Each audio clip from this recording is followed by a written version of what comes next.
pada minggu ini kita akan memperingati hari apa? Hari Pentakosta. Berikan dulu tepuk tangan. Amin, saudara. Nah, Pentakosta berasal dari bahasa Yunani atau bahasa Greek yang artinya hari ke-50. Pentakos, 50-an. Jadi sebenarnya arti harafiah dari Pentakosta tidak lain adalah hari ke-50. Karena dahulu bangsa Israel merayakan hari Pentakosta sebagai hari di mana hukum Tuhan diberikan, yakni 50 hari setelah hari Paskah, Passover. Tapi sekarang kita merayakan hari Pentakosta sebagai peringatan dicurahkannya Roh Kudus 50 hari setelah Tuhan Yesus bangkit. Saudaraku, Roh Kudus itu adalah janji Bapa bagi kita. Dan janji ini diucapkan Tuhan Yesus yang merupakan perkataan terakhirnya sebelum ia naik ke sorga. Kita tahu perkataan terakhir dari orang yang dekat dengan kita sebelum pergi meninggalkan kita selama-lamanya, itu merupakan perkataan yang penting. Bahkan bisa jadi yang sangat penting, paling penting.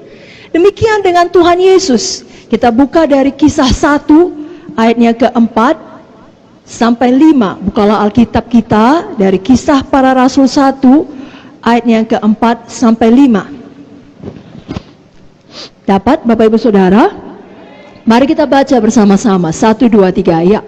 Pada suatu hari ketika ia makan bersama-sama dengan mereka, ia melarang mereka meninggalkan Yerusalem dan menyuruh mereka tinggal di situ menantikan janji Bapa. Yang demikian katanya, telah kamu dengar daripadaku, sebab Yohanes membaptis dengan air, tapi tidak lama lagi kamu akan dibaptis dengan Roh Kudus. Apakah janji Bapa? Baptisan Roh Kudus. Dan ini diteguhkan lagi dalam Kisah 2 ayat 38 sampai 39 melalui perkataan Petrus. Kisah 2 ayat 38 sampai 39. Mari kita baca bersama-sama. 1, 2, 3 ya. Jawab Petrus kepada mereka, bertobatlah dan hendaklah kamu masing-masing memberi dirimu dibaptis dalam nama Yesus Kristus untuk pengampunan dosamu, maka kamu akan menerima karunia Roh Kudus. Sebab bagi kamulah janji itu, dan bagi anak-anakmu, dan bagi orang yang masih jauh, yaitu sebanyak yang akan dipanggil oleh Tuhan Allah kita. Jadi janji ini tersedia bagi semua kita yang percaya. Sampai dengan sekarang ini, bahkan sampai nanti kita pulang ke sorga. Sebabnya, biar semuanya kita, bukan hanya kita yang berkumpul di sini, PSEK PKS, tapi semua jiwa baru di dalam kelompok sel kita, semua jiwa baru dalam sektor kita, kita pastikan menerima janji Tuhan ini. Mari angkat tangan kita katakan, mulai hari ini, semua jiwa-jiwa baru dalam pelayanan saya pastikan menerima janji Tuhan ini, menerima baptisan Roh Kudus. Katakan amin. Amin. Pada hari Pentakosta tersebut dalam Kisah 2 ini, Roh Kudus dicurahkan Tuhan seperti yang dijanjikannya. Berapa banyak saudara tahu kalau Tuhan berjanji, Tuhan menggenapi? Amin. Dia bukan manusia sehingga dia berbohong, dia bukan anak manusia sehingga dia berdusta. Kalau dia berfirman, dia genapi. Kalau dia berjanji, dia tepati. Maka Roh Kudus dicurahkan, lalu kemudian Petrus menyampaikan firman, pada hari yang sama langsung terjadi kebangunan rohani. Ada pertobatan, ada pemulihan, ada kebangunan rohani, tidak tanggung-tanggung. 3.000 jiwa selamat. Itulah awal dari gereja mula-mula. Jadi kapan Roh Kudus turun, kebangunan rohani turun. Pada malam ini kita tidak sekedar memperingati hari Pentakosta, oh makanya firman Tuhannya harus firman Tuhan Roh Kudus, tidak. Kita datang dengan satu kerinduan, kehausan yang mendalam untuk kebangunan rohani terjadi dalam hati kita. Dan apa yang ada dalam hati kita menyebar kepada orang lain di sekeliling kita. Jangan kita katakan biar kebenaran rohani terjadi kepada dia, dia perlu kali dia. Tidak, kepada saya. Kepada siapa Bapak Ibu Saudara? Berapa banyak di sini haus dan rindu akan kebangunan rohani? Lebih kuat lagi, berapa banyak di sini haus dan rindu akan kebangunan rohani? Berikan kemuliaan bagi Tuhan Yesus. Mari kita baca dulu mengenai Pentakosta ini dalam Kisah 2 ayat 1 sampai 4 saja. Kita baca Kisah 2 ayat 1 sampai 4. 1, 2, 3, ya. Ketika tiba hari Pentakosta, semua orang percaya berkumpul di satu tempat. Tiba-tiba turunlah dari langit suatu bunyi seperti tiupan angin keras yang memenuhi seluruh rumah di mana mereka duduk. Dan tampaklah kepada mereka lidah-lidah seperti nyala api yang bertebaran dan hinggap pada mereka masing-masing. Maka penuhlah mereka dengan Roh Kudus. Lalu mereka mulai berkata-kata dalam bahasa-bahasa lain, seperti yang diberikan oleh Roh itu kepada mereka untuk mengatakannya. Katakan haleluya. Jadilah ini bagi kita. Dan jadilah bagi semua jiwa baru di dalam pelayanan kita. Semuanya kita, masing-masing kita penuh dengan Roh Kudus dan tidak berhenti di situ. Sama seperti murid-murid Tuhan ini, sama seperti rasul-rasul ini, hidup mereka berubah. Lalu mereka mengadakan kebangunan rohani. Itu sebabnya biar malam ini kita diingatkan, hidup kita terus berubah. Menjadi hidup yang menang, menjadi hidup yang berkuasa di akhir zaman ini, menjelang kedatangan Yesus kedua kali. Kita tidak bisa sebelah mata hidup seakan-akan kita hidup selamanya, tidak. Suatu saat kita semua akan mati. Suatu saat kalau kita belum mati, Yesus akan datang kedua kali. Dan menurut akselerasi yang terjadi pada zaman sekarang di mana kita hidup, tidaklah mustahil Yesus datang pada malam ini atau esok hari atau minggu depan atau kapan saja.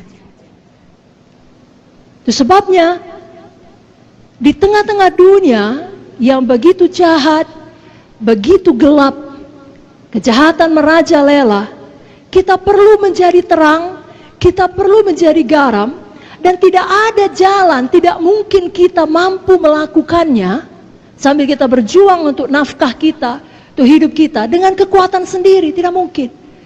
Hanya ada satu jalan, yakni dengan kuasa Roh Kudus. Amin, Bapak Ibu Saudara. Itu sebabnya mulai malam ini biar masing-masing kita penuh dengan Roh Kudus. Masing-masing. Tidak ada PKS yang berpikir, oh aku nggak penuh kali pun tidak apa-apa, pesekku paling penuh, dia yang mengurus sektor kami. Atau sebaliknya, yang suami berkata, istriku BDS, dia paling penuh Roh Kudus. Atau sebaliknya, istri berkata, suamiku takut akan Tuhan, dia paling penuh Roh Kudus. Masing-masing kita penuh Roh Kudus. Amin. Sama seperti yang kita baca tadi. Di sini dikatakan, tampaklah kepada mereka lidah-lidah seperti nyala api yang bertebaran dan hinggap pada mereka. Pada mereka? Lebih kuat, pada mereka? Mari angkat tangan kita, ikut-ikut doa ini dengan sungguh-sungguh, katakan, mulai malam ini Tuhan, kami masing-masing penuh Roh Kudus. Kami memiliki hidup yang berubah, yang menang, yang berkuasa, menjadi saksi Tuhan di akhir zaman ini, menunggu kedatangan-Mu yang kedua kali. Kami semua berjaga-jaga, hidup dalam Roh, dipimpin oleh Roh, biar semuanya kami, seluruh sidang GKI, mengalami kebangunan rohani. Jadilah ini bagi kami di dalam nama Yesus. Dan semua kita berkata, berikan tepuk tangan bagi Tuhan Yesus. Nah, tadi judul firman Tuhan mengenal Roh Kudus dan dipenuhkan dalam Roh Kudus. Jadi mari kita ingat, siapakah Roh Kudus sebenarnya? Yang pertama, Roh Kudus adalah seseorang, bukan sesuatu. Roh Kudus adalah seorang pribadi. Apa Bapak Ibu Saudara?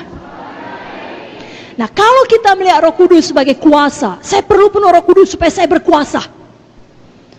Supaya saya bisa menjadi saksi Tuhan yang dinamis. Saya perlu penuh Roh Kudus supaya saya bisa menjadi saksi Tuhan yang mengabarkan Injil kemana-mana. Dia adalah kuasa. Maka kalau kita melihatnya sebagai kuasa, kita tidak merasa perlu membina hubungan pribadi dengannya. Karena kuasa itu adalah sesuatu. Tapi kalau kita selalu mengingat Roh Kudus sebagai seseorang, sebagai pribadinya Tuhan, maka kita mengerti ada Tuhan hidup di dalam saya. Seharusnya satu pewahyuan ini saja cukup membuat saudara sukacita sepanjang malam ini.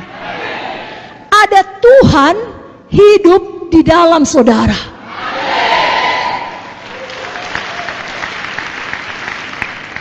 Saya ulangi, ada siapa di dalam saudara? Tuhan yang bagaimana?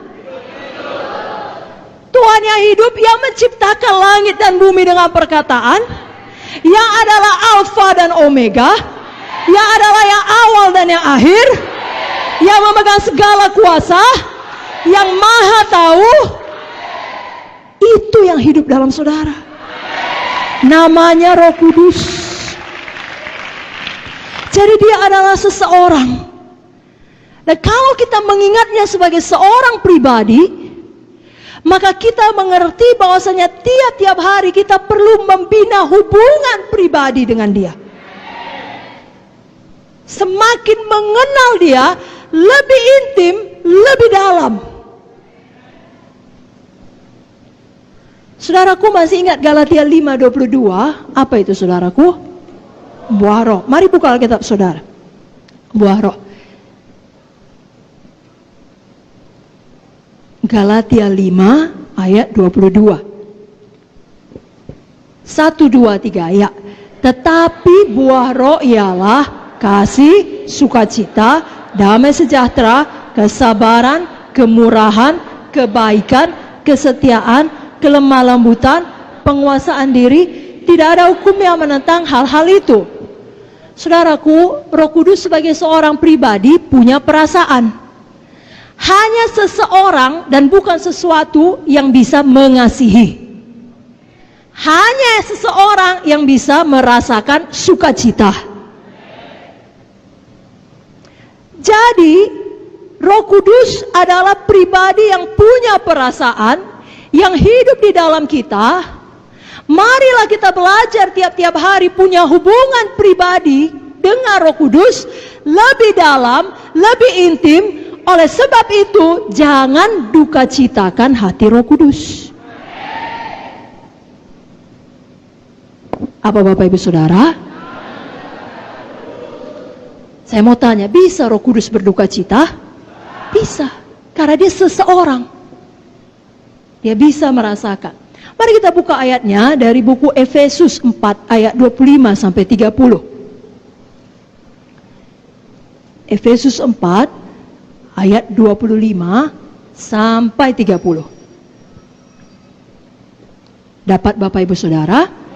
Mari kita baca dengan kuat-kuat. Bapak Ibu Saudara siap? 1, 2, 3 ya. Karena itu buanglah dusta dan berkatalah benar seorang kepada yang lain. Karena kita adalah sesama anggota. Apabila kamu menjadi marah, janganlah kamu berbuat dosa. Janganlah matahari terbenam sebelum padam amarahmu. Dan janganlah beri kesempatan kepada iblis. Orang yang mencuri, janganlah ia mencuri lagi. Tapi baiklah ia bekerja keras dan melakukan pekerjaan yang baik dengan tangannya sendiri, supaya ia dapat membagikan sesuatu kepada orang yang berkekurangan. Janganlah ada perkataan kotor keluar dari mulutmu, tapi pakailah perkataan yang baik untuk membangun di mana perlu, supaya mereka yang mendengarnya beroleh kasih karunia. Dan janganlah kamu mendukakan Roh Kudus Allah yang telah memeteraikan kamu menjelang hari penyelamatan. Amin. Jadi ada beberapa perkara yang dapat membuat Roh Kudus di dalam kita berduka cita. Tapi malam ini kita hanya melihat 2 perkara saja. Yang pertama, jangan berbohong, jangan berdusta. Katakan, saya tidak mau berbohong, saya tidak mau berdusta. Ini yang dituliskan dalam ayat 25 tadi. Karena itu buanglah dusta dan berkatalah benar seorang kepada yang lain, karena kita adalah sesama anggota. Anggota apa? Anggota tubuh Kristus. Jangan saling mendustai karena kita satu tubuh, satu keluarga Allah. Saudaraku, dalam Mazmur 119 ayat 163 dikatakan, aku benci dan merasa jijik terhadap dusta, tetapi Tauratmu kucintai.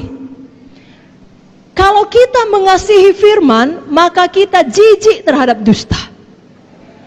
Benci kepada dusta adalah tidak benar, tidak seharusnya benar, walau disayangkan dalam beberapa occasion itu benar. Pernyataan yang mengatakan banyak orang Kristen biasa bohong. Seharusnya itu tidak boleh demikian terjadi. Kita adalah orang-orang yang jijik terhadap dusta, jijik, benci kepada kebohongan, tapi sebaliknya kita mengasihi firman Tuhan. Saudaraku, jangan berbohong supaya kita lepas dari hukuman. Anggap apa? Nanti minta ampun, darah Yesus tersedia. Tidak. Tiap kali kita berbohong, kita menduka citakan Roh Kudus dalam hati kita. Nah, kita mengeraskan hati kita terhadap Dia. Itu membuat kita lebih tidak sensitif dalam mendengar suaranya.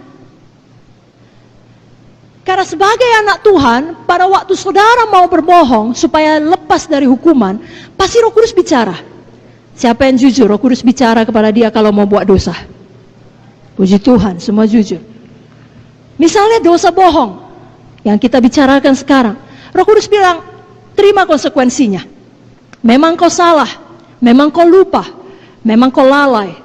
Kau akan menerima disiplin, kau akan dimarahi, kau akan dipermalukan, kau akan menerima hukuman.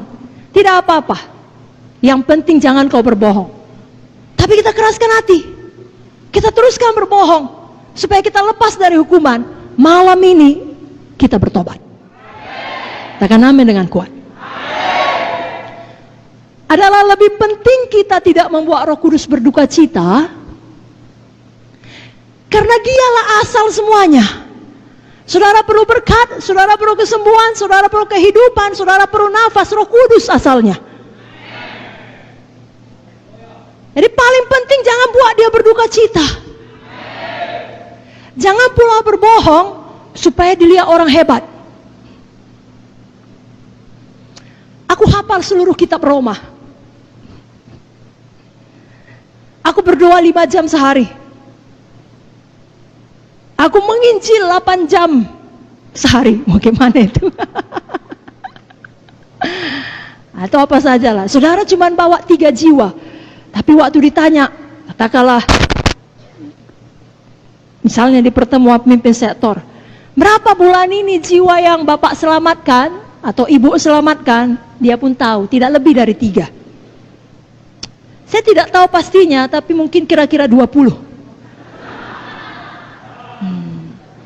Udahnya dibilang Roh Kudus jangan. Berapa jiwa baptisan? Ya kira-kira 12. Satunya cuman. Lalu kita bilang sama Tuhan, ampuni ya Tuhan, saya nggak bohong, adanya Tuhan, tapi saya lebih-lebihkan. Karena saya beriman Tuhan, itu bukan beriman, itu berdusta. Amin. Siapa mau bertobat? Tidak menduka citakan Roh Kudus.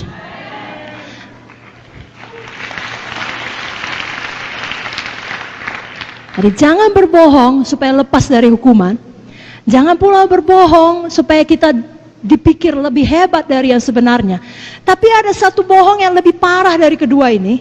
Walau semua dosa sama saja di hadapan Tuhan, tidak bisa satu dosa pun masuk ke sorga. Tetapi di dunia ini, kalau bohong yang berikut ini dilakukan, itu hati sangat-sangat jahat. Bohong yang bagaimana?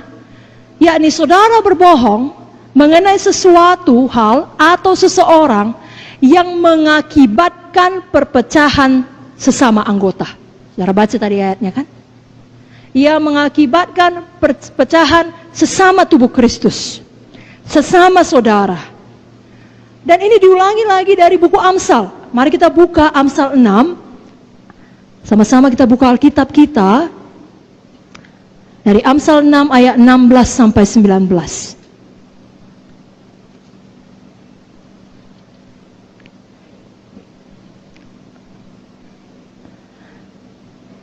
Selagi kita membuka buku Amsal, saya mau mendorong Bapak Ibu Saudara, bacalah Amsal 1 pasal saja per hari. Ada begitu banyak hikmat untuk bisnis saudara, untuk pelayanan saudara, untuk keluarga saudara. Ini buku yang sangat luar biasa. Baik, Amsal 6 ayat 16 sampai 19, kita baca dengan kuat-kuat. 1, 2, 3, ya. 6 perkara ini yang dibenci Tuhan, bahkan 7 perkara yang menjadi kekejian bagi hatinya. Mata sombong, lidah dusta, tangan yang menumpahkan darah orang tak bersalah, hati yang membuat rencana-rencana yang jahat, kaki yang segera lari menuju kejahatan, seorang saksi dusta yang menyembur-nyemburkan kebohongan, dan yang menimbulkan pertengkaran saudara. Apa yang dibenci Tuhan, apa yang menjadi kekejian bagi hatinya? Kalau saudara perhatikan mengenai dusta, diulang sampai 3 kali. Yang pertama dikatakan lidah dusta.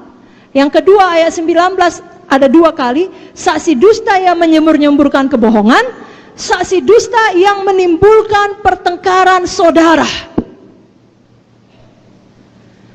Jadi kalau ada kita di sini menyampaikan ucapan yang tidak sepenuhnya benar, itu bohong. Lalu kemudian ucapan yang tidak benar itu dan tidak baik itu mengakibatkan hubungan di antara kita menjadi rusak, Tuhan benci. Apa saudaraku? Sebabnya bebas hari ini dari yang namanya gosip. Bebas dari namanya fitnah, pengumpat, dan kawan-kawannya. Amin. Dan ini termasuk ucapan saudara di sosial media. Kalau kita baca di Efesus 4 tadi, ucapan kita harus yang membangun. Supaya orang yang mendengarnya beroleh kasih karunia. Kalau semua anak Tuhan melakukan ini, hoax tidak bisa berkembang. Kenapa? Semua benci dan jijik kepada dusta, tapi mengasihi Taurat Tuhan. Semua tidak mau menyampaikan, ya tepuk tangan bagi Tuhan Yesus, haleluya. Semua tidak mau menyampaikan ucapan-ucapan yang tidak membawa berkat. Di sini dikatakan menimbulkan pertengkaran saudara, maksudnya bukan saudara dalam keluarga badani.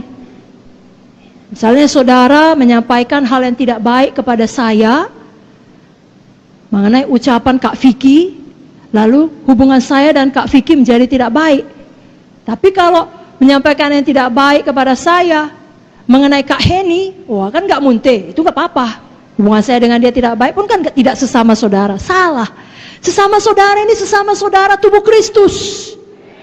Siapapun, suku apapun, marga apapun, usia apapun, jangan ada pertikaian, perselisihan di dalam KKS, di dalam sektor, oleh karena ucapan kebohongan.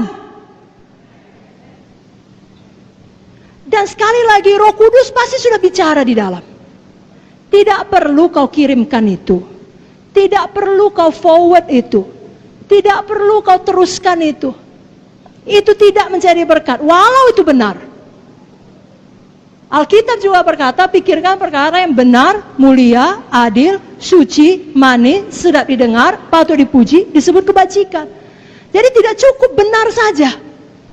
Kalau orang yang mendengarnya tidak beroleh kasih karunia, saudara hentikan. Apalagi kalau itu betul-betul kebohongan murni. Tuhan benci dan jijik. Amsal 14 ayat 5 berkata, saksi yang setia tidak berbohong, tapi siapa menyembur-nyemburkan kebohongan adalah saksi dusta. Siapa di sini saksi dusta? Tidak ada. Siapa di sini saksi yang setia? Amin. Amsal 17 ayat 7. Orang bebal tidak layak mengucapkan kata-kata yang bagus, apalagi orang mulia mengucapkan kata-kata dusta. Saudara, orang mulia. Saudara, orang mulia Jangan ambil bagian dalam semua gosip, dalam semua kebohongan, dalam semua dusta. Jangan duka citakan Roh Kudus yang ada di dalam saudara. Setan mau saudara ikut kehendak daging saudara. Setan mau saudara terus berbohong. Karena bukan hanya Roh Kudus berduka cita, saudara akan menerima akibat yang sangat tidak baik. Saya bacakan Amsal 19 ayat 5. Mari kita baca bersama-sama ayat ini. Amsal 19 ayat 5. 1, 2, 3. Ya. Saksi dusta tidak akan luput dari hukuman. Orang yang menyembur-nyemburkan kebohongan tidak akan terhindar. Jadi tidak bisa luput. Orang dunia ini berpikir tidak apa-apa berdusta sepanjang tidak ketahuan. Tapi Alkitab mengajarkan walaupun tidak ketahuan oleh orang yang bersangkutan, oleh bos, oleh pemimpin, oleh keluarga, oleh siapalah yang bersangkutan, tapi Tuhan tahu dan tidak bisa luput dari hukuman. Dan diulangi lagi di ayat 9. Mari baca bersama Amsal 19 ayat 9. 1, 2, 3. Ya. Saksi dusta tidak akan luput dari hukuman. Orang yang menyembur-nyemburkan kebohongan akan binasa. Kita tidak mau ini akhir hidup kita. Kita mau berkemenangan. Amin saudaraku. Itu sebabnya pada malam ini kalau Roh Kudus bicara, jangan keraskan hati. Jangan duka citakan Roh Kudus. Yang artinya saudara keraskan hati, saudara pilih, tidak, aku mau bohong. Apapun dibilang aku bohong. Aku kekurangan. Mesti kuambil sebagian dari persembahan KKS ini. Aku akan bohong dalam laporanku, misalnya. Atau apa sajalah. Roh Kudus bilang jangan. Ada jalannya diberkati, jalan terang, jalan kejujuran. Saudara keraskan hati, tidak, aku tidak mau, aku mau bohong. Saudaraku, itu hidup di dalam gelap. Artinya saudara memilih untuk hidup tidak lurus, tidak jujur, sembunyi-sembunyi. Saudara memilih untuk hidup belat-belit. Tahukah saudara, satu kebohongan akan membawa kepada kebohongan berikutnya, dan berikutnya, dan berikutnya, dan berikutnya, dan lebih besar, dan lebih besar, dan lebih besar. Putuskan itu, bertobat sungguh-sungguh. Datang kepada terang. Jangan lagi lakukan pelayanan, lakukan bisnis, lakukan apa saja, lakukan hubungan dalam sembunyi-sembunyi. Jangan. Tahukah saudara, setan adalah bapa kegelapan, dia ada di dalam gelap. Datanglah kepada terang. Hiduplah jujur, hiduplah lurus. Maka saudara tidak akan bisa diganggu setan sesuka hatinya. Tidak bisa. Karena saudara tidak beri tempat. Tapi kalau kita memilih hidup dalam kegelapan dan memilih tetap berbohong, maka setan adalah bapa kita. Betul? Siapa bapa pendusta? Siapa? Betul dia pencuri, pembunuh, pembinasa. Tapi nggak dibilang dia bapa pencuri, dia bilang bapa pendusta. Saya bacakan ayatnya, Yohanes 8:44. Iblislah yang menjadi bapamu, dan kamu ingin melakukan keinginan-keinginan bapamu. Ia adalah pembunuh manusia sejak semula, dan tidak hidup dalam kebenaran, sebab di dalam dia tidak ada kebenaran. Apabila ia berkata dusta, ia berkata atas kehendaknya sendiri, sebab ia adalah pendusta dan bapa segala dusta. Malam ini di dalam nama Yesus, putuskan hubungan saudara dengan semua bapa pendusta, dengan segala jalan dusta. Saudara perlu sesuatu dalam pelayanan, bicara dengan jujur, bicara baik-baik. Jangan buat skim-skim, jangan tidak jujur. Sudah mengerti? Tidak ada yang namanya berbohong untuk kebaikan. Iblislah bapamu katanya. Kita tidak mau. Kita mau hidup di dalam terang. Kita orang mulia. Mulut kita bukan mulut orang bebar. Mulut kita bukan mulut orang fasik.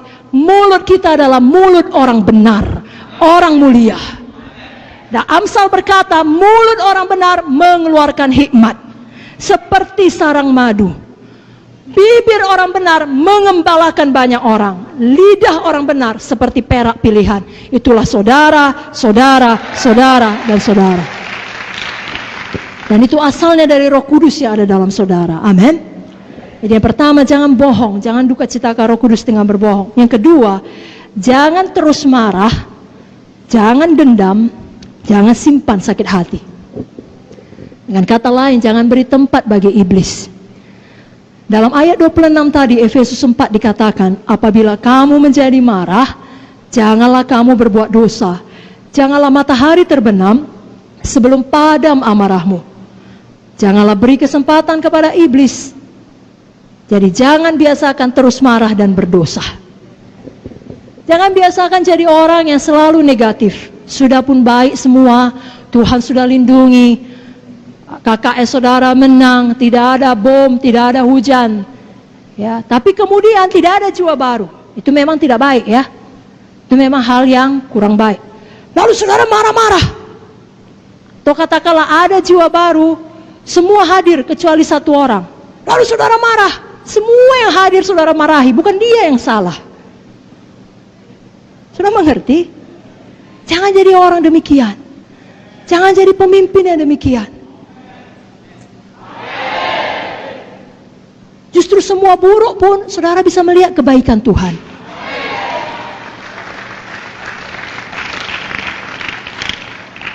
Saya ulangi, belum semua mendapatnya.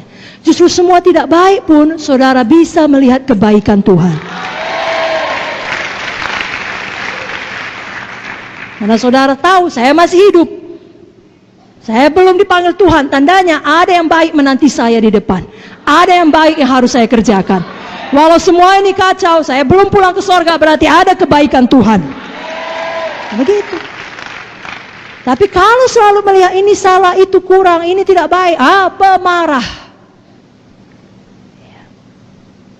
Kan kita tidak mau jadi orang munafik, saudaraku.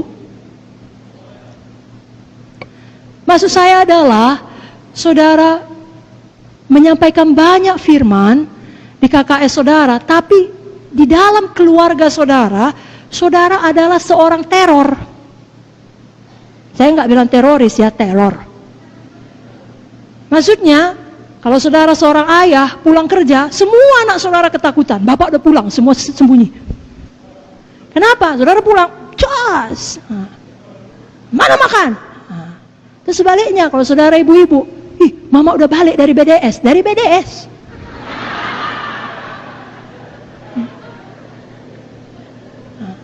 Tapi semua takut. Kenapa? Pemarah. Biasa kemprung, pecah semua marah. Itu menduka citakan Roh Kudus. Lalu hati ini keras, Roh Kudus mau bicara nggak bisa, buta, nggak bisa dengar. Kenapa? Karena dikeraskan. Roh Kudus sudah bilang sabar, marah. Jangan begitu. Banyak bersyukur lihat kebaikan Tuhan. Nah, saya tidak menghakimi karena semua kita datang dari banyak latar belakang. Jangankan pemarah, pembunuh pun ada, pemerkosa pun ada, betul saudara. Dan puji Tuhan untuk darah Yesus yang sanggup mengampuni semua dosa-dosa kita. Seburuk apapun, sehitam apapun, menjadi putih seperti salju. Terima kasih Tuhan Yesus. Tapi setelah itu kita perlu patuh kepada pimpinan Roh Kudus. Hidup oleh Roh. Ya, tidak meneruskan hidup di dalam daging. Nah baik, itu marah karena apapun, udah baik pun tetap marah. Tapi ini lebih tinggi daripada itu, saudara, saya, kita semua perlu bertumbuh secara rohani. Jangan marah walau ada dasar untuk marah. Dengan kata lain, saudara punya alasan cukup pantas, layak untuk marah, yakni orang jahat terhadap saudara. Orang melakukan kecurangan terhadap saudara. Dan lain-lain lah, orang membicarakan saudara, menggosipkan saudara, bla bla bla. Begitupun tetap jangan marah. Bukan saya yang bilang, Alkitab yang bilang. Mari buka Alkitab saudara. Mari bangkit berdiri dari Mazmur 37 ayat 1 sampai 8. Ini ayat yang sangat luar biasa. Semua kita perlu sungguh-sungguh membacanya. Mazmur 37 ayat 1 sampai 8.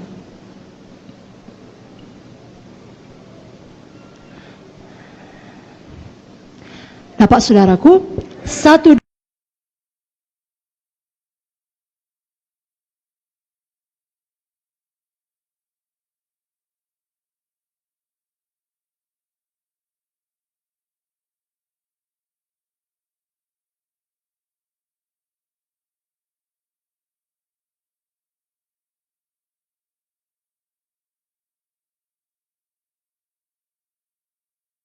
2, 3. Hidupmu kepada Tuhan dan percayalah kepadanya, dan Ia akan bertindak. Ia akan memunculkan kebenaranmu seperti terang dan hakmu seperti siang. Berdiam dirilah di hadapan Tuhan dan nantikanlah Dia. Jangan marah karena orang yang berhasil dalam hidupnya, karena orang yang melakukan tipu daya. Berhentilah marah dan tinggalkanlah panas hati itu. Jangan marah, itu hanya membawa kepada kejahatan. Coba ulangi 3 kali bagian terakhir. Jangan marah, itu hanya 1, 2, 3 ya. Jangan marah. Lagi. Amin. Bila sama kiri kanan. No maya-maya. Silakan duduk Bapak Ibu Saudara. Jadi betul ada orang jahat. Saya mau tanya, di tempat kerja saudara ada orang jahat? Ada? Dalam keluarga saudara semua baik?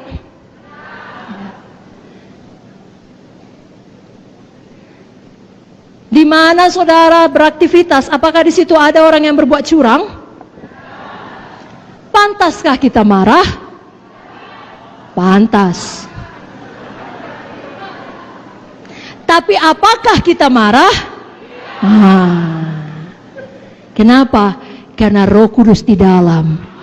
Kita tidak mau mendukacitakan Roh Kudus. Pendapat siapa lebih berharga? Pendapat dia atau pendapat Roh Kudus? Dia bilang, itu bapak itu, ibu itu, atau kakak itu, abang itu, itu dia itu penipu itu. Tapi Roh Kudus bilang, kau orang yang sangat diberkati, aku mengasihi engkau. Lalu orang tersebut kemudian bilang, itu pemalas, itu jahat itu, namanya aja PKS, namanya aja PSE, banyak utangnya itu. Panas hati kita, padahal udah kita lunasi semua utang kita. Itu hidup lama kita, lalu mau marah kita sama dia. Roh Kudus bilang, kau sangat dikasihi, kau luar biasa, kau anakku yang kekasih. Yang mana yang kita dengar? Pendapat siapa lebih penting? Pendapat manusia atau pendapat Roh Kudus? Siapa Tuhan kita? Ucapan dia atau ucapan Roh Kudus yang memang adalah Tuhan Tritunggal? Siapa Roh Kudus? Itu Tuhan kita. Percayalah kepada Tuhan. Diamlah di negeri. Lakukanlah yang baik. Ia akan memunculkan kebenaranmu seperti terang dan hakmu seperti siang. Jadi Roh Kudus di dalam kita menyanggupkan kita untuk bersabar. Jangan kita lawan Roh Kudus tersebut dengan sengaja mengeraskan hati dan mendukacitakan dia. Buku Amsal lagi-lagi memberikan banyak petunjuk. Dalam Amsal 14 ayat 29 dikatakan, orang yang sabar besar pengertiannya, tapi siapa cepat marah membesarkan kebodohan. Amsal 15 ayat 18, si pemarah membangkitkan pertengkaran, tetapi orang yang sabar memadamkan perbantahan. Siapa mau jadi si pemarah? Siapa mau menjadi orang yang sabar? Amin. Amin. Amsal 19 ayat 19, orang yang sangat cepat marah akan kena denda, karena jika kau hendak menolongnya, engkau hanya menambah marahnya. Jangan kita menjadi orang demikian. Amsal 20 ayat 3, terhormatlah seseorang jika ia menjauhi perbantahan, tapi setiap orang bodoh membiarkan amarahnya meledak. Roh Kudus menolong kita sehingga kita bisa menguasai diri kita. Itu salah satu buah roh, penguasaan diri. Amin saudara. Kita mau menjadi orang yang terhormat. Nah saudaraku, sama seperti hubungan antar manusia, bisa dekat, bisa intim. Ini kita ada banyak di sini. Semua kita satu keluarga kan? Siapa kita mengaku kita ini satu keluarga Allah? Siapa kita mengaku kita satu tubuh Kristus? Tapi walaupun kita semuanya satu tubuh Kristus, satu keluarga Tuhan di Gereja Kemenangan Iman Indonesia, kita kalau dengan jujur, ada di antara kita yang hubungannya lebih dekat, ada yang lebih renggang. Betul? Hubungan saya dengan saudara tentulah lebih renggang bila dibandingkan dengan hubungan saya dengan Ibu Munte atau Ibu Victoria. Betul? Saya lebih intim dengan mereka. Demikian juga Roh Kudus ada di dalam kita, tapi kedekatan kita dengan Roh Kudus, keintiman kita dengan Roh Kudus, itu semuanya terserah kepada kita. Tergantung kepada kepatuhan kita kepadanya. Bila kita dengan sengaja menduka citakan Roh Kudus, nah bukan berarti saudara kehilangan keselamatan saudara, saudara terancam masuk neraka, tidak. Saudara punya jaminan keselamatan. Yesus mengampuni dosa saudara, dosa yang lalu, dosa yang sekarang, dosa yang akan datang. Wah, itu saja cukup untuk buat saudara bersorak-sorai. Bersorak-sorai, tepuk tangan dulu. Tidak ada yang lebih penting dari jaminan keselamatan. Namun, walaupun kita tetap selamat, tapi hubungan kita dengan Roh Kudus tidak lagi begitu manis seperti sebelumnya ketika saudara patuh. Kalau saudara jujur, saudara tahu saat-saat itu, ya, ini di waktu saudara berdoa, saudara tidak bisa merasakan apa-apa. Pernah? Jangan diteruskan. Kenapa itu terjadi? Karena misalnya Roh Kudus sudah berkata, jangan lakukan nakku, jangan bohong. Udah, hentikan. Itu gosip nakku. Roh Kudus bilang, nakku jangan gitu. Kalau mau bilang sungguh-sungguh, jangan pura-pura, jangan hidup dalam kegelapan, jangan sembunyi-sembunyi. Lurus saja, tetap juga belak-belik. Roh Kudus bilang, sabar nakku, jangan meledak. Tapi kita keraskan hati. Lalu itu membuat Roh Kudus berduka cita. Saudaraku, saya mau katakan, saudara bisa bebas dari ikatan dosa. Bukan hanya bohong, bukan hanya marah, apa saja. Kalaupun masih ada di antara saudara punya dosa-dosa yang terselubung, saudara bisa bebas. Kalau saudara mau jujur pada Roh Kudus. Saya bacakan Mazmur 32, saudaraku. Dengar baik-baik ya, Mazmur 32. Dari Daud, nyanyian pengajaran. Berbahagialah orang yang diampuni pelanggarannya, yang dosanya ditutupi. Berbahagialah manusia yang kesalahannya tidak diperhitungkan Tuhan dan yang tidak berjiwa penipu. Dengan kata lain, yang jujur. Ayat 3 dan 4. Selama aku berdiam diri, selama aku tidak mengaku dosa, selama aku tetap diam, tulang-tulangku menjadi lesu karena aku mengeluh sepanjang hari. Sebab siang malam tanganmu menekan aku dengan berat, sumsumku menjadi kering seperti oleh teriknya musim panas. Lalu ayat 5 dia berkata, dosaku kuberitahukan kepadamu, kesalahanku tidak kusembunyikan. Aku berkata, aku akan mengaku kepada Tuhan pelanggaran-pelanggaranku, dan Engkau mengampuni kesalahan karena dosaku. Apa maksud ayat ini? Selama kita tidak jujur pada Roh Kudus, kepada Tuhan, kita yang menderita. Bukan Tuhan tidak tahu dosa kita. Tuhan tahu pikiran kita dari jauh. Pemazmur berkata, Kau tahu, Kau menyelidiki batinku. Tuhan tahu kalau kita berpikiran kotor.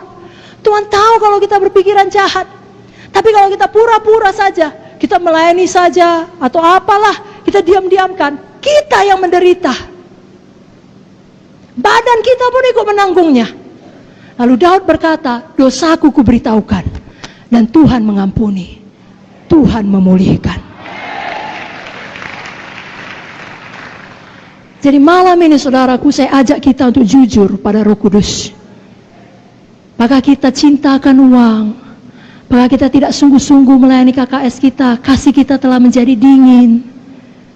Kita nggak peduli, datang nggak datang, situ kau, aku pun punya hidup. Aku pun perlu cari makan. Sudah dihubungi, aku sakit, doakanlah aku. Iya, aku doakan, tapi nggak kita doakan. Tapi kita nggak jujur di hadapan Tuhan. Malam ini, jujurlah.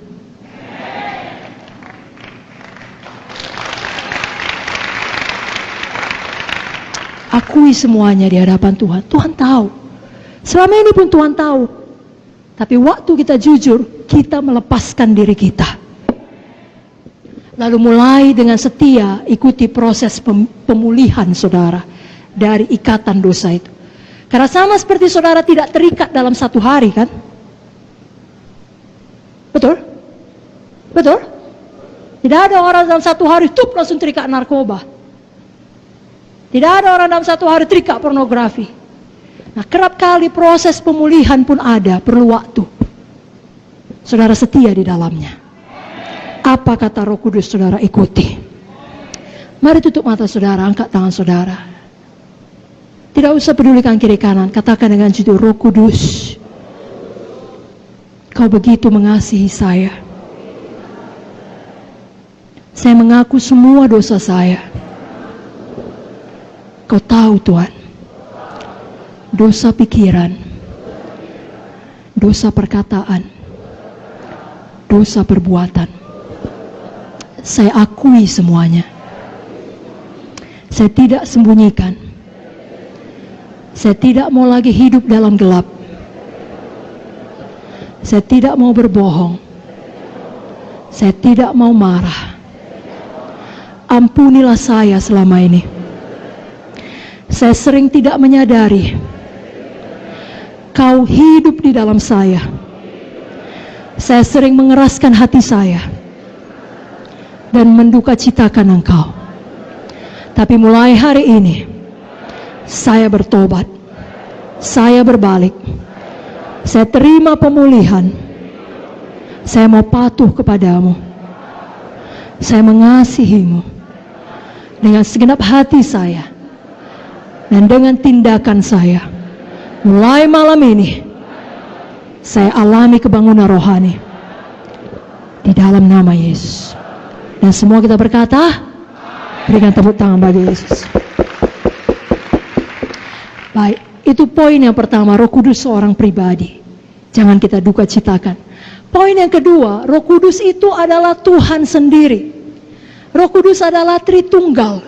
Sama seperti Allah Bapa dan Allah Anak, Tuhan Yesus. Roh Kudus tidak lebih rendah kedudukannya dibandingkan Bapa ataupun Tuhan Yesus. Sama. 3 dalam 1, 1 dalam 3.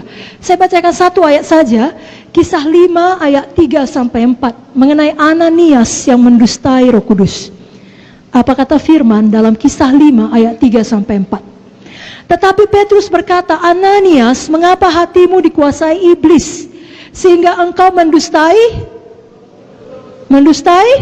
Roh Kudus dan menahan sebagian dari hasil penjualan tanah itu? Selama tanah itu tidak dijual, bukankah itu tetap kepunyaanmu? Dan setelah dijual, bukankah hasilnya itu tetap dalam kuasamu? Mengapa engkau merencanakan perbuatan itu dalam hatimu? Engkau bukan mendustai manusia, tetapi mendustai Allah.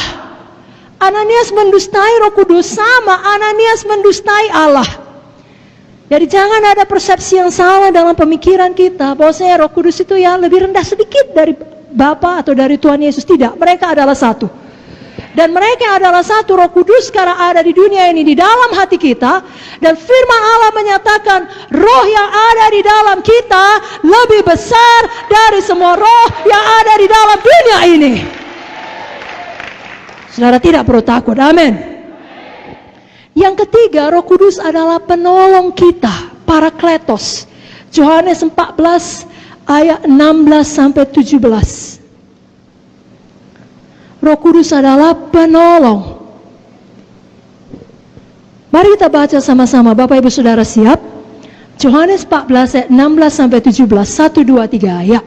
Aku akan minta kepada Bapa, dan Ia akan memberikan kepadamu seorang penolong yang lain, supaya Ia menyertai kamu selama-lamanya, yaitu Roh kebenaran.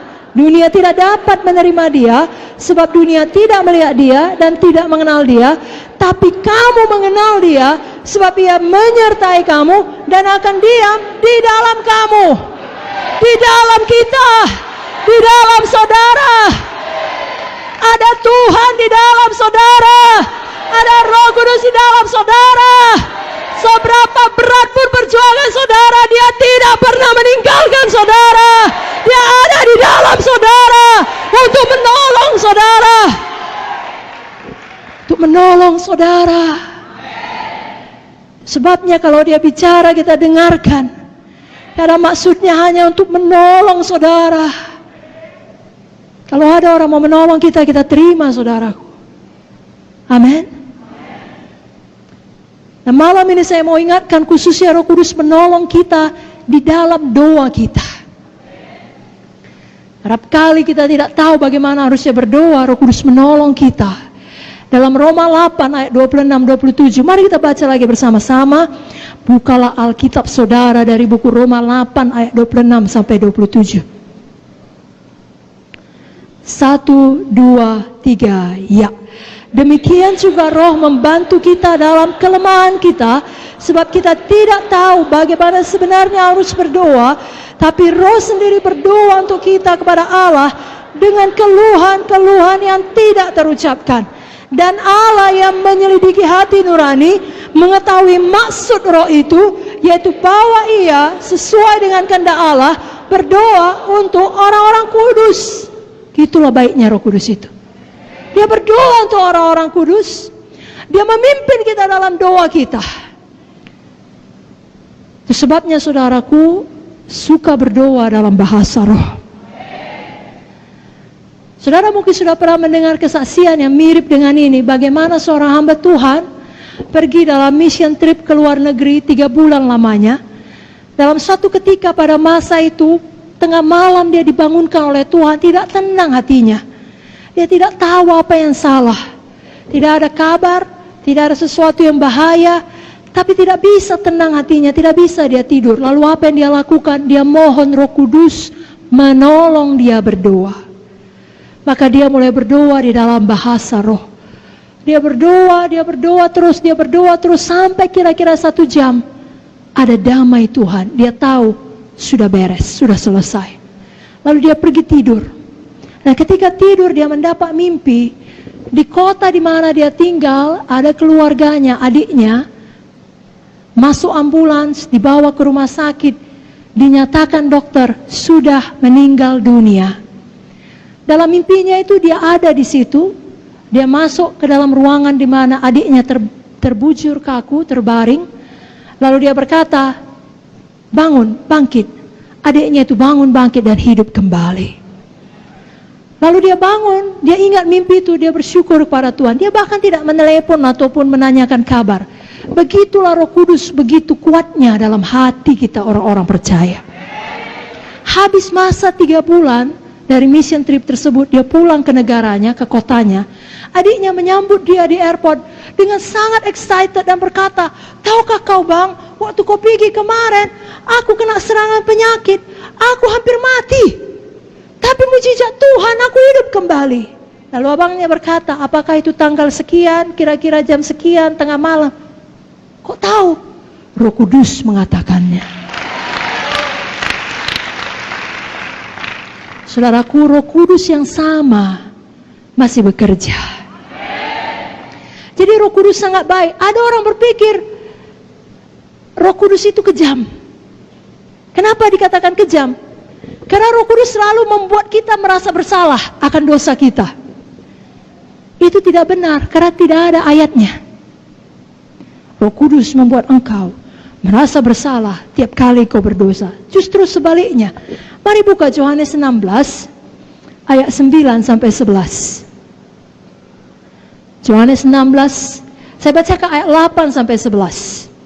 Dan kalau ia datang, maksudnya Roh Kudus, ia akan menginsafkan dunia akan dosa, kebenaran, dan penghakiman. Akan dosa, karena mereka tetap tidak percaya kepadaku. Akan kebenaran, karena mereka pergi kepada Bapa, karena aku pergi kepada Bapa, dan kamu tidak melihat aku lagi. Akan penghakiman, karena penguasa dunia ini telah dihukum. Maksudnya apa? Dengarkan baik-baik. Yang pertama, akan dosa, karena mereka tidak percaya kepadaku. Maksudnya, Roh Kudus bukan membuat kita merasa bersalah akan dosa kita, justru sebaliknya.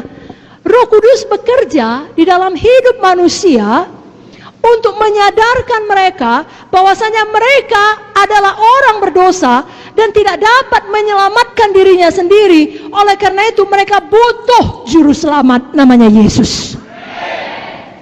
Karena dalam 1 Korintus 12 ayat 3 dikatakan, aku mau meyakinkan kamu, tidak ada seorang pun yang berkata-kata oleh Roh Allah dapat berkata terkutuklah Yesus. Sebaliknya, tidak ada seorang pun yang dapat mengakui Yesus adalah Tuhan selain oleh Roh Kudus. Kayak kita berdoa kepada jiwa-jiwa yang belum selamat, Roh Kudus jamah hatinya. Karena adalah pekerjaan Roh Kudus yang membuat seseorang insaf, menyadari dia orang berdosa. dia tidak dapat menyelamatkan dirinya, dia butuh juru selamat. Baru dia cari juru selamat dan dia terima Yesus sebagai juru selamatnya. Jadi kalau saudara merasa bersalah akan dosa saudara, itu bukan Roh Kudus, itu setan penuduh, pendakwah. Justru saudara bersyukur Yesus Kristus telah mengampuni dosa saudara. Yesus Kristus adalah Tuhan dan juru selamat saudara. Akan kebenaran, karena aku pergi kepada Bapa dan kamu tidak melihat aku lagi. Maksudnya kebenaran bahwa kita telah dibenarkan oleh Tuhan Yesus. Jadi kita dalam posisi, dalam bahasa Inggrisnya, right standing with God. Kita dapat datang ke hadirat Tuhan kapan saja. Bukan karena kita sempurna, tapi karena darah Yesus membenarkan kita. Kita tidak perlu baik dulu, baru layak datang berdoa kepada Tuhan. Tidak perlu, karena ada darah Yesus yang membenarkan kita. Itulah penolong Roh Kudus. 2 Korintus 5:21 mengatakan, 2 Korintus 5:21 mengatakan, dia yang tidak mengenal dosa telah dibuatnya menjadi dosa oleh karena kita, supaya dalam dia kita dibenarkan oleh Allah. Di Roh Kudus ingatkan kita tersebut, kau telah dibenarkan. Maju terus melayani. Betul kau tadi berdosa, minta ampun, bertobat. Sekarang maju terus, kau telah dibenarkan. Akan kebenaran. Jadi bukan Roh Kudus yang menuduh kita. Justru Roh Kudus mengingatkan kita, dosa kita telah dibenarkan oleh karya Yesus. Akan penghakiman, karena penguasa dunia ini telah dihukum. Saya pikir saudara semua mengerti ini. Penguasa dunia ini, setan ini telah dihukum. Dulu saudara di bawah kuasanya, tapi sekarang tidak lagi. Dia ada di bawah kaki saudara. Setan tidak punya otoritas atas saudara. Jadi itu Roh Kudus penolong. Dia ingatkan saudara, setan tidak berkuasa atas saudara. Itu sebabnya Roh Kudus dikatakan dalam Yohanes tadi, roh kebenaran. Dia ajari, dia ingatkan kita akan kebenaran itu. Yohanes 16 ayat 13 saya bacakan. Apabila ia datang, yaitu roh kebenaran, ia akan memimpin kamu dalam seluruh kebenaran. Sebab ia tidak berkata-kata dari dirinya sendiri, tapi segala sesuatu yang didengarnya itulah yang dikatakannya, dan ia akan memberitakan kepadamu hal-hal yang akan datang. Oh, luar biasa. Bayangkan saudara punya guru yang maha tahu, yang tahu semuanya, mau berdiam di dalam saudara dan berkomitmen untuk tidak pernah meninggalkan saudara. Apapun yang terjadi, dia mau mengajari saudara. Itulah kepenuhan Roh Kudus. Itulah yang perlu kita alami semakin dalam, semakin hari. Diajari kita. Dan dia adalah roh penghibur. Roh apa saudaraku? Roh apa saudaraku? Adakah kita malam ini yang butuh penghiburan? Saya pikir pasti ada, mengingat besarnya amin tadi ya. Betul saudaraku. Dan bukan hanya malam ini, saya pikir tiap hari kita butuh penghiburan. Nah, malam ini saya mau katakan penghiburan yang sejati hanya ada di dalam Roh Kudus. Sebabnya kalau hati saudara berat, datang pada Roh Kudus. Bicara pada Roh Kudus, dia ada di dalam saudara. Saya bacakan ayatnya, Yohanes 16 ayat 7. Yohanes 15 ayat 26, Yohanes 14 ayat 26. Saya mulai dari Yohanes 16 ayat 7. Namun benar yang kukatakan ini kepadamu adalah lebih berguna bagi kamu jika aku pergi. Sebab jikalau aku tidak pergi, penghibur itu tidak akan datang kepadamu. Tapi jikalau aku pergi, aku akan mengutus dia kepadamu. Yohanes 15:26. Jikalau penghibur yang akan kutus dari Bapa datang, yaitu roh kebenaran yang keluar dari Bapa, ia akan bersaksi tentang aku. Yohanes 14:26. Tetapi penghibur, semua berkata tetapi penghibur, yaitu Roh Kudus yang akan diutus oleh Bapa dalam namaku, dialah yang akan mengajarkan segala sesuatu kepadamu dan akan mengingatkan, semua berkata mengingatkan saya akan semua yang telah kukatakan kepadamu. Dia ingatkan firman yang pernah saudara baca. Dia ingatkan firman yang pernah diajarkan kepada saudara. Dia ingatkan firman yang saudara dengarkan seperti malam ini dan hari-hari sebelumnya sebelum hari ini. Dia ingatkan firman Tuhan. Bagaimana mungkin saudara tidak terhibur? Karena dia mengingatkan kita akan Tuhan Yesus dan akan firman Tuhan.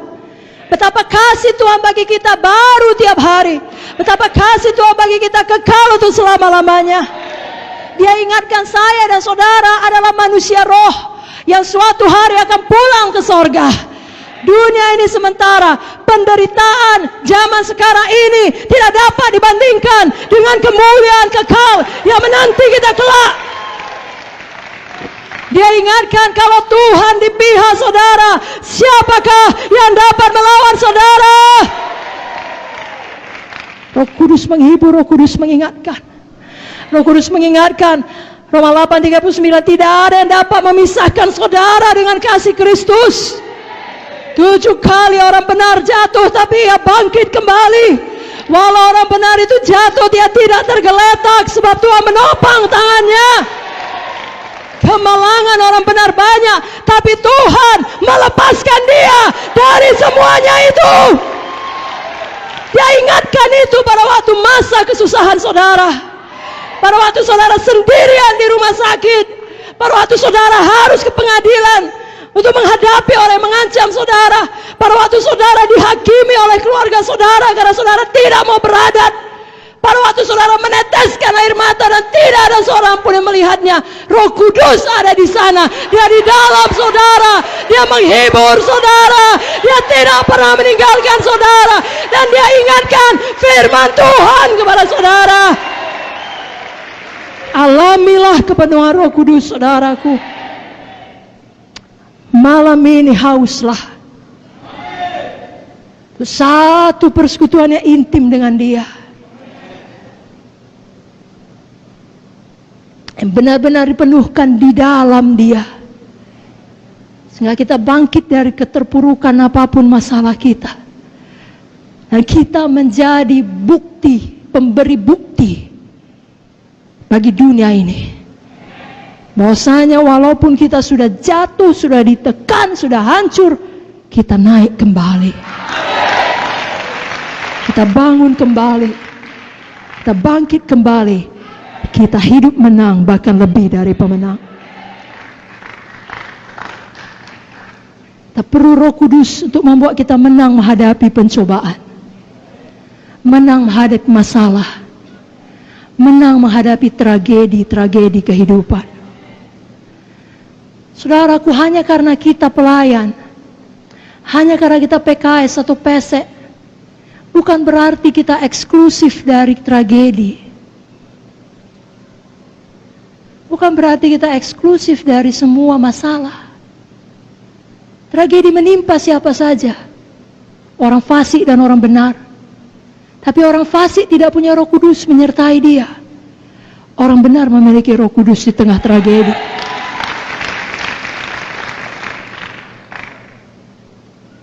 Jadi walaupun kita tidak mungkin terlepas dari penderitaan dunia ini, tapi kasih Roh Kudus di dalam kita, kuasa Roh Kudus di dalam kita, hikmat Roh Kudus di dalam kita, itu yang memampukan kita menanggung semua penderitaan itu. Sehingga dalam menjalaninya kita tidak menyerah. Kita tahu akan tiba tanggal kadaluarsanya. Lalu kita dimampukan untuk setia. Bahkan lebih daripada itu, kita tidak kehilangan damai kita. Kita tidak kehilangan pujian dari mulut kita. Kita tidak kehilangan sukacita kita. Dan paling penting, kita tidak kehilangan iman kita. Kita tidak berbalik dan menunjuk Tuhan dan berkata, kenapa kau izinkan ini terjadi? Kalau kau peduli kepada aku, kenapa kau biarkan? Tidak. Kita berkata, segala sesuatu bekerja sama mendatangkan kebaikan bagi kami yang mengasihi Tuhan. Walaupun aku berjalan dalam lembah kekelaman, aku tidak takut bahaya, karena Kau besertaku.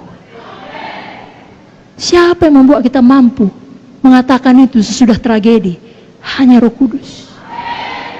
Orang dunia akan berkata gila itu. Tapi kita berkata itulah Roh Kudus. Tidak mungkin kita dapat menanggung dengan kekuatan dan pikiran kita sendiri. Kita butuh kuasa supernatural. Itu sebabnya semua kita perlu betul-betul penuh Roh Kudus. Pada malam ini saya ingatkan Bapak Ibu Saudara, bukan hanya Bapak Ibu Saudara perlu penuh Roh Kudus. Semua jiwa-jiwa di dalam pelayanan Bapak Ibu Saudara. Semua keluarga Bapak Ibu Saudara. Jangan berpuas, sudah kubawa altar call, sudah mengaku dia Yesus Tuhan. Betul, bagus sekali. Tapi tidak cukup di situ, perlu selamat, lahir baru, yang artinya percaya Yesus Tuhan, bertobat dari dosa-dosa, perlu dibaptis dalam air, dan perlu penuh Roh Kudus.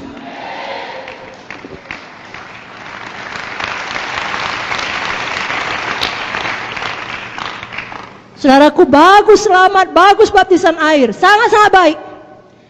Tapi kalau kita mau hidup yang berkuasa dan menang tadi, perlu baptisan Roh Kudus. Adalah Yesus sendiri yang membaptis kita dengan Roh Kudus.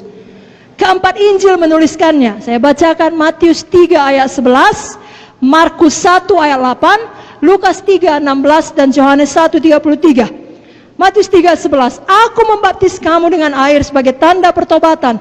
Tapi ia yang datang kemudian daripadaku lebih berkuasa daripadaku, dan aku tidak layak melepaskan kasutnya. Ia akan membaptiskan kamu dengan Roh Kudus dan dengan api. Markus 1:8, aku membaptis kamu dengan air, tapi ia akan membaptis kamu dengan Roh Kudus. Siapa membaptis? Yesus membaptis dengan Roh Kudus. Lukas 3:16, Yohanes menjawab dan berkata kepada semua orang itu, aku membaptis kamu dengan air, tapi ia lebih berkuasa daripada aku akan datang dan membuka tali kasutnya pun aku tidak layak. Ia akan membaptis kamu dengan Roh Kudus dan dengan api. Yohanes 1:33, aku pun tidak mengenalnya, tapi dia yang mengutus aku untuk membaptis dengan air telah berfirman kepada aku, jikalau kau melihat Roh itu turun ke atas seseorang dan tinggal di atasnya, dialah itu yang akan membaptis dengan Roh Kudus. Jadi kalau sampai diulangi dalam keempat Injil, Tuhan mau semua anak-anaknya sampailah kepada kepenuhan itu. Selamat, baptisan air, baptisan Roh Kudus. Jadi mari kita PKS PSE berjuang sampai jiwa itu demikian. Lalu dia tinggal di rumah Tuhan. Saudaraku, Tuhan Yesus yang adalah teladan kita semua tahu juga penuh Roh Kudus. Dibaptis air dan penuh Roh Kudus. Matius 3:16. Sesudah dibaptis, Yesus keluar dari air. Pada waktu itu juga langit terbuka. Ia melihat Roh Allah seperti burung merpati turun ke atasnya. Kalau Yesus sendiri perlu penuh Roh Kudus ketika dia masih hidup di dunia ini, apalagi kita. Apalagi saudara, apalagi jiwa-jiwa yang kita layani. Sekali lagi, perlu selamat, lahir baru, perlu penuh Roh Kudus. Mari buka Alkitab saudara dari Kisah 2 ayat 38. Mari kita semangat melayani jiwa-jiwa sampai mereka penuh Roh Kudus. Kisah 2:38. Jawab Petrus pada mereka, bertobatlah dan hendaklah kamu masing-masing memberi dirimu dibaptis dalam nama Yesus Kristus untuk pengampunan dosamu, maka kamu akan menerima karunia Roh Kudus. Tiga-tiga ada di situ. Bertobat itu selamat, lahir baru. Dibaptis dan menerima Roh Kudus. Sekarang diulangi lagi dalam Kisah 8 ayat 12. Mari buka Alkitab saudara dari Kisah 8 ayat 12. Mari kita baca bersama-sama. 1, 2, 3 ya. Tapi sekarang mereka percaya kepada Filipus yang memberitakan Injil tentang kerajaan Allah dan tentang nama Yesus Kristus, dan mereka memberi diri mereka dibaptis, baik laki-laki maupun perempuan. Baguskah ini saudaraku? Bagus. Semua bikin tangannya bagus. Agak sangat bagus. Tapi apakah berhenti di situ? Apakah cukup? Tidak. Walau mereka sudah menerima Injil, dengan kata lain sudah selamat, dan bahkan mereka sudah memberi mereka dibaptis, baptisan air, apakah yang terjadi? Kisah 8 ayat 14-17. Mari kita baca di bawahnya 14-17. 1, 2, 3 ya. Ketika rasul-rasul di Yerusalem mendengar bahwa tanah Samaria telah menerima firman Allah, mereka mengutus Petrus dan Yohanes ke situ. Setibanya di situ, kedua rasul itu berdoa supaya orang-orang Samaria itu beroleh Roh Kudus. Sebab Roh Kudus belum turun di atas seorang pun di antara mereka, karena mereka hanya dibaptis dalam nama Tuhan Yesus. Kemudian keduanya menompangkan tangan di atas mereka, lalu mereka menerima Roh Kudus. Haleluya. Mari angkat tangan saudara, katakan, saya sebagai PKS, saya pastikan jiwa-jiwa di KKS saya benar-benar selamat, benar-benar baptisan air dan penuh Roh Kudus. Katakan amin. Berikan tepuk tangan bagi Tuhan Yesus. Satu ayat lagi saudaraku, Kisah 19 ayat 1 sampai 2, mengenai perlunya ketiganya. Tidak cukup 2 saja. Kisah 19 ayat 1 sampai 2. Mari kita baca bersama-sama. 1, 2, 3, ya. Ketika Apolos masih di Korintus, Paulus sudah menjelajah daerah-daerah pedalaman dan tiba di Efesus. Di situ dapatinya beberapa orang murid. Katanya kepada mereka, sudahkah kamu menerima Roh Kudus ketika kamu menjadi percaya? Akan tapi mereka menjawab dia, belum. Bahkan kami belum pernah mendengar bahwa ada Roh Kudus. Nah, coba dengarkan baik-baik. Kenapa Paulus menulis ini? Kenapa Paulus berkata seperti ini? Pada waktu dia pergi satu tempat, dia temukan ada murid-murid yang percaya kepada Tuhan Yesus. Lalu ditanyanya, apakah kamu sudah menerima Roh Kudus ketika kamu menjadi percaya? Bukankah saat kita percaya, dengan kata lain, saat kita selamat menerima Yesus, dengan sendirinya kita juga menerima Roh Kudus? Jadi kenapa ditanya Paulus? Apakah teologi Paulus salah? Tidak. Tidak mungkin salah. Dia yang menulis sebagian besar daripada kitab-kitab perjanjian baru. Amin, saudara. Maksudnya di sini adalah Paulus mau mereka menerima baptisan Roh Kudus, dipenuhkan di dalam Roh Kudus dan berdoa bicara dalam bahasa roh. Itu sebabnya kita baca seterusnya ayat 3 sampai 6. 1, 2, 3, ya. Lalu kata Paulus kepada mereka, kalau begitu dengan baptisan manakah kamu telah dibaptis? Jawab mereka, dengan baptisan Yohanes. Kata Paulus, baptisan Yohanes adalah pembaptisan orang yang telah bertobat, dan ia berkata kepada orang banyak bahwa mereka harus percaya kepada dia yang datang kemudian daripadanya, yaitu Yesus. Ketika mereka mendengar hal itu, mereka memberi diri mereka dibaptis dalam nama Tuhan Yesus. Dan ketika Paulus menumpangkan tangan di atas mereka, turunlah Roh Kudus ke atas mereka, dan mulailah mereka berkata-kata dalam bahasa roh dan bernubuat. Waktu saudara layani jiwa, jelaskan sejelas-jelasnya. Roh Kudus bukan hanya untuk murid-murid Yesus dan 120 orang yang tertulis di Kisah Para Rasul 2, tapi untuk kamu dan untuk anak-anak kamu, untuk sebanyak orang yang dipanggil Tuhan, untuk kita semua janji itu. Berikan tepuk tangan saudaraku, amin. Nah, kalau ada yang berkata itu dulu, sekarang tidak lagi, saudara terangkan, pencurahan Roh Kudus sejak Kisah 2 tadi tidak pernah berhenti. Seperti yang kita baca inilah saudaraku. Apa yang kita baca di dalam Kisah 8 tadi, itu terjadi 5 tahun setelah Pentakosta di Kisah Para Rasul 2. Kalau saudara buka Kisah Para Rasul 10, cerita mengenai Cornelius dan keluarganya yang penuh Roh Kudus, itu terjadi 10 tahun setelah Pentakosta di Kisah Para Rasul 2. Dan yang terakhir tadi dalam Kisah 19 itu terjadi 25 tahun setelah Pentakosta di Kisah Para Rasul 2. Dengan kata lain, itu terjadi terus-menerus sampai sekarang ini pencurahan Roh Kudus masih berlangsung. Saya tanya saudara, bersemangat penuh Roh Kudus? Bersemangat memastikan jiwa-jiwa dalam pelayanan kelompok sel sektor saudara penuh Roh Kudus? Supaya semua menyadari ada pribadi yang hidup di dalamnya, yang mengajari, yang menolong, yang menghibur, roh kebenaran. Amin saudara. Betul saudaraku, untuk sampai ke sorga kita hanya perlu selamat, hanya perlu lahir baru, yakni bertobat dan percaya atas pengampunan dosa kita oleh penebusan darah Yesus. Tapi supaya kita bisa hidup menang di dunia ini, kita perlu baptisan air dan baptisan Roh Kudus. Dalam baptisan air, saudara mendeklarasikan putus hubungan dengan manusia lama. Dalam baptisan Roh Kudus, saudara memiliki kuasa untuk bangkit menjadi manusia yang baru. Ayat yang paling disukai Bapak Founder, Kisah 1 ayat 8, saudaraku, kuasa. yang diberikan oleh Roh Kudus. Mari kita baca sama-sama Kisah 1 ayat 8. Saudara bersemangat membacanya? 1, 2, 3, ya. Tetapi kamu akan menerima kuasa kalau Roh Kudus turun ke atas kamu. Dan kamu akan menjadi saksiku di Yerusalem, di seluruh Judea dan Samaria, dan sampai ke ujung bumi. Amin. Saudara bukan hanya menjadi saksi dari mulut saudara, tapi dari hidup saudara.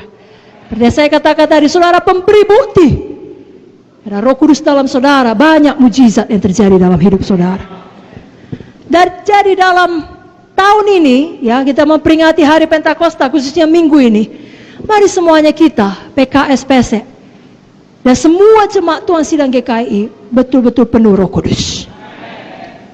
Ya, saudara punya waktu malam ini berdoa, besok berdoa, doakan nama per nama dari anggota kelompok sel saudara. Khususnya saudara tahu memang belum bicara dalam bahasa roh. Biar hari Minggu ini semuanya berdoa dengan bahasa roh. Saya akan berikan ya beberapa perkara mengenai berdoa dengan bahasa roh itu penting. Kenapa? Yang pertama, kasih saya waktu 5-10 menit dan kita akan mempraktekkannya. Amin saudara. Yang pertama, berdoa dalam bahasa roh itu seturut dengan firman Tuhan. Jadi itu ada di Alkitab, ya saya ambil dari 1 Korintus 14 ayat 2. Siapa yang berkata-kata dengan bahasa roh tidak berkata-kata kepada manusia tetapi kepada Allah. Sebab tidak ada seorang pun yang mengerti bahasanya, oleh roh ia mengucapkan hal-hal yang rahasia. Ayat 14-15, 1 Korintus 14. Jika aku berdoa dengan bahasa roh, rohku yang berdoa, tapi akal budiku tidak turut berdoa. Jadi apa yang harus kubuat? Aku akan berdoa dengan rohku, tapi aku berdoa juga dengan akal budiku. Aku akan menyanyi dan memuji dengan rohku, tapi aku akan menyanyi dan memuji juga dengan akal budiku. Dalam 1 Korintus 14 ayat 18 dikatakan, aku mengucap syukur kepada Allah bahwa aku berkata-kata dengan bahasa roh lebih daripada kamu semua. Paulus yang mengatakannya, dia rasul yang sangat luar biasa. Tulisannya luar biasa memberkati kita sampai sekarang ini, itu diilhami oleh Roh Kudus. Dan jelas dikatakan, jangan melarang orang berkata-kata dengan bahasa roh. 1 Korintus 14 ayat 39. Karena itu saudara-saudaraku, usahakanlah dirimu untuk memperoleh karunia untuk bernubuat, dan janganlah melarang orang yang berkata-kata dengan bahasa roh. Jadi kalau ada jiwa saudara lain yang berkata bahasa roh itu aneh, katakan tidak aneh. Paulus tidak aneh. Kenapa? Karena memang Roh Kudus sendiri tidak aneh. Lalu katakan pada dia, saya kan tidak aneh. Kita semua tidak aneh. Justru kita berdoa dengan bahasa roh akan menjadi pribadi yang lebih baik, pribadi dengan karakter Yesus. Lalu kalau ada jiwa saudara berkata, aku udah pernah hari itu didoakan dengan bahasa roh, tapi nggak langsung lancar. Makanya aku berhenti, katakan memang tidak langsung lancar. Kebanyakan orang waktu dibaptis pertama kali dengan Roh Kudus tidak langsung lancar bahasa roh. Sama seperti anak kecil manapun yang belajar satu bahasa, tidak langsung lancar. Nggak ada anak bayi, begitu keluar dari perut mamanya, haleluya mama, nggak ada saudaraku. Bahkan setelah 1 tahun pun mungkin yang cuma dia bisa bilang mama, mama, papa, nggak ada. Selamat pagi, saya perlu makanan, nggak ada. Tapi kalau 5 tahun dia sudah semakin bisa berbahasa dengan baik. Kalau dia orang Indonesia, berbahasa Indonesia. Jadi kalau baru penuh Roh Kudus, ya dia malu. Aku yang kubilang coba, papa, tidak apa-apa, dorong terus. Serahkan lidahmu kepada Roh Kudus. Lakukan dengan iman. Lakukan dengan iman. Lakukan dengan iman. Amin saudara. Sama seperti saudara, kalau saudara sudah lama dalam Tuhan dan bahasa roh saudara itu saja, minta pada Roh Kudus, lakukan dengan iman. Dia bisa berikan perbendaharaan bahasa roh yang lain kepada saudara. Berdoa dengan bahasa roh yang kedua itu membangun diri kita. 1 Korintus 14 ayat 4. Siapa berkata-kata dengan bahasa roh, ia membangun dirinya sendiri. Siapa yang tidak mau membangun dirinya? Tidak ada kan? Mari saya ganti pertanyaannya. Siapa mau membangun dirinya? Banyaklah berdoa dalam bahasa roh. Kan tidak ada kita yang berkata, oh aku udah hebat, aku udah sempurna, aku udah pelayan, aku tidak perlu dibangun lagi. Tidak ada kita yang berkata demikian. Semua kita perlu membangun diri kita, menyegarkan diri kita. Yesaya 28 ayat 11-12 berkata, sungguh oleh orang-orang yang berlogat ganjil dan oleh orang-orang yang berbahasa asing akan bicara kepada bangsa ini. Dia yang telah berfirman kepada mereka, inilah tempat perhentian. Berilah perhentian kepada orang yang lelah, inilah tempat peristirahatan, tapi mereka tidak mau mendengarkan. Kerap kali kita capek, badani, jiwani, kita butuh tempat istirahat, tempat perhentian untuk membangun diri kita kembali, menyegarkan kita. Cara yang terbaik berdoa dengan bahasa roh. Apalagi khususnya di dunia sekarang ini penuh dengan segala macam berita yang tidak baik. Maka dapat menjadi berita yang menakutkan, mengerikan dan mengancam. Dunia penuh dengan persoalan, kesedihan. Tempat peristirahatan sejati adalah dalam persekutuan kita dengan Tuhan, bicara rahasia dengan doa bahasa roh. Contoh lainnya saudaraku, saya bacakan Yudas 1 ayat 20. Akan tetapi kamu saudara-saudaraku yang kekasih, bangunlah dirimu sendiri di atas dasar imanmu yang paling suci, dan berdoalah dalam Roh Kudus. Dengarkan baik-baik, berdoa dalam bahasa roh, membangun diri kita di atas dasar iman. Saudaraku, tadi kita sudah belajar Roh Kudus, roh penolong, roh kebenaran. Dia ajarkan, dia ingatkan akan firman Tuhan. Itu sebabnya tiap kali kita berdoa dalam bahasa roh, kita membangun diri kita di dalam iman. Ada kesaksian mengenai seorang pendeta, dia punya jemaat suami istri, jemaatnya setia. Suaminya orang baik, punya pekerjaan yang baik, tapi istrinya selalu sakit-sakitan, punya infeksi lambung. Minggu demi minggu, bulan dengan bulan, tahun demi tahun keluar masuk rumah sakit, tidak pernah berhenti. Dan bahkan ditakutkan itu akan berkembang menjadi kanker. Singkat cerita, suatu hari istrinya dipenuhkan oleh Roh Kudus dan mulai berbahasa roh. Dan tiap hari semakin penuh dengan Roh Kudus, semakin dalam kerinduannya untuk membaca firman. Maka dia pun mulai banyak membaca firman, berdoa lagi dalam bahasa roh, lebih banyak lagi membaca firman, khususnya ayat-ayat kesembuhan. Lalu janji Tuhan mengenai kesembuhan ilahi hidup dalam hatinya. Tidak lama, betul-betul sembuh, diperiksa, tidak ada lagi penyakitnya, tidak pernah kumat sekalipun. Kita tahu bahasa roh sendirian tidak menyembuhkan kita, tapi pada waktu kita berdoa dalam bahasa roh itu membuat kita beriman. Membangun diri kita atas dasar iman, kita lebih percaya kepada janji Tuhan. Tiap kali kita bicara dalam bahasa roh, kita dapat melakukan seperti itu. Kenapa? Karena pada waktu bicara dalam bahasa roh itu saja, itu kan kita melakukannya dengan iman. Jadi mari bangun diri kita di atas dasar iman. Lalu apapun masalah saudara, saudara bisa keluar sebagai pemenang.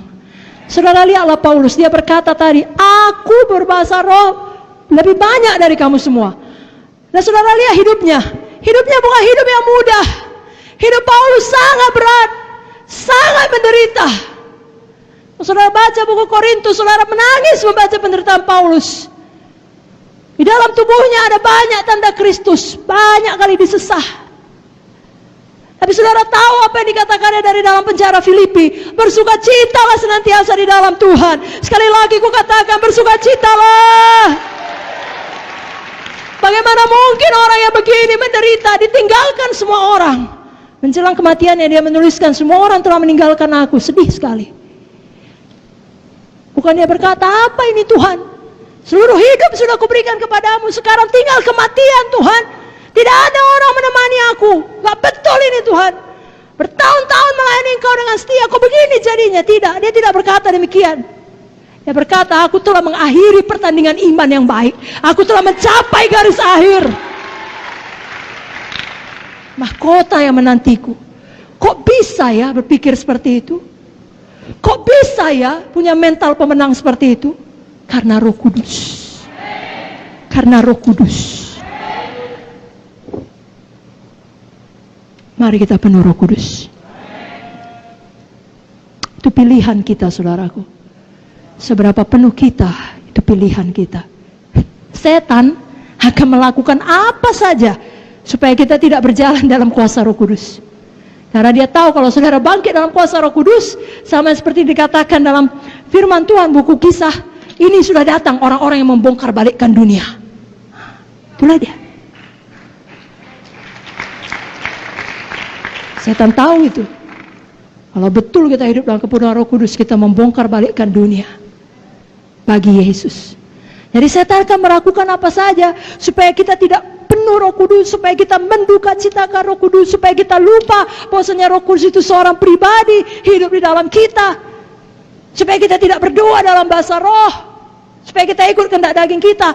Lawanlah setan, maka dia akan lari daripadamu. Bukankah tadi sudah kita dengar Roh Kudus akan mengingatkan kita bahwasanya penguasa dunia ini telah dihukum. Setan tidak memiliki otoritas atas saudara kecuali saudara yang izinkan. Jangan izinkan, jangan beri kesempatan kepada iblis. Sebabnya hari ini jujur kepada Tuhan, akui semua dosa saudara. Jangan pelihara hati yang keras, biarkan Roh Kudus memenuhkan saudara. Jangan mulut kita bahasa roh, pikiran kita melayang, hati kita keras. Mulut kita bahasa roh, hati kita terbuka, lembut kepada Tuhan, patuh kepada Tuhan, takut akan Tuhan. Pikiran kita fokus kepada Tuhan. Saudara akan bangkit betul-betul menjadi orang yang membongkar balikkan dunia. Milikilah hati yang lembut, yang tidak mau menduka citakan Roh Kudus.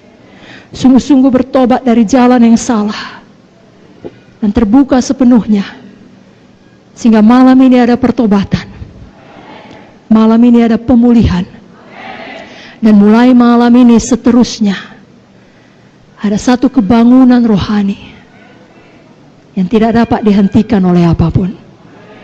Saudara diberkati.